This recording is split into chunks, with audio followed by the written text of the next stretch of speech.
So really interesting stuff happening today.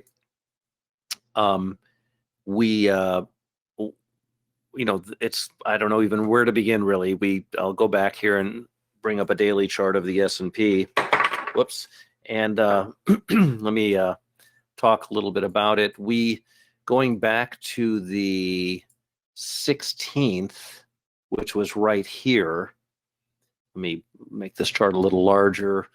We had indicated that the market was entering into a period of conflict where the conflict was internal to the market itself, and that during those kinds of periods you get extended directional moves and a lot of pressure, in this case on the market, and we were forecasting big moves to the downside, and we gave numbers out and everything else. But the period of time was from the 16th through the 22nd. So today is the 22nd. It's plus or minus a day, but today is the on-time day for that period to end.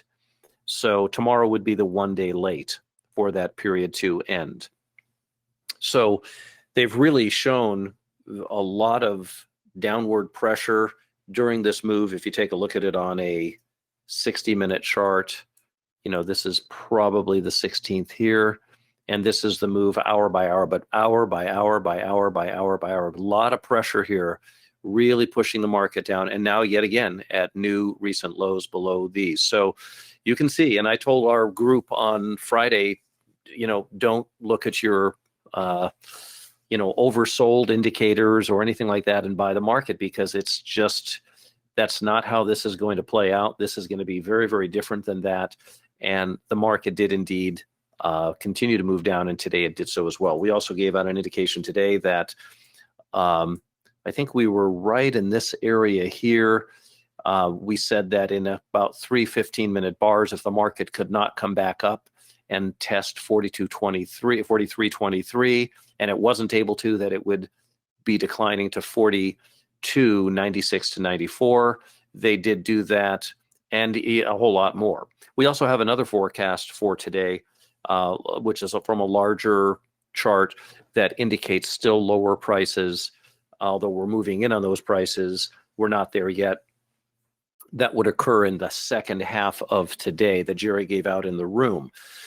So a lot of stuff. This is, this shows the kind of pressure that's on the market here, and why it's difficult.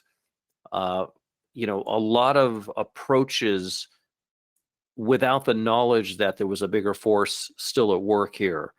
A lot of approaches might have wanted to buy a bar like this, and this is right when we were in our meeting, and I indicated the way we're going to measure today's strength, if it's normal, the market's going to move up to 23. But if it's not, and they're not doing that, the market's in a really, really weak position.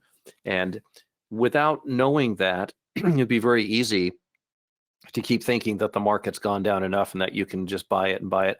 But it just keeps going down, and it will continue for a little more because of this other larger indication that we have.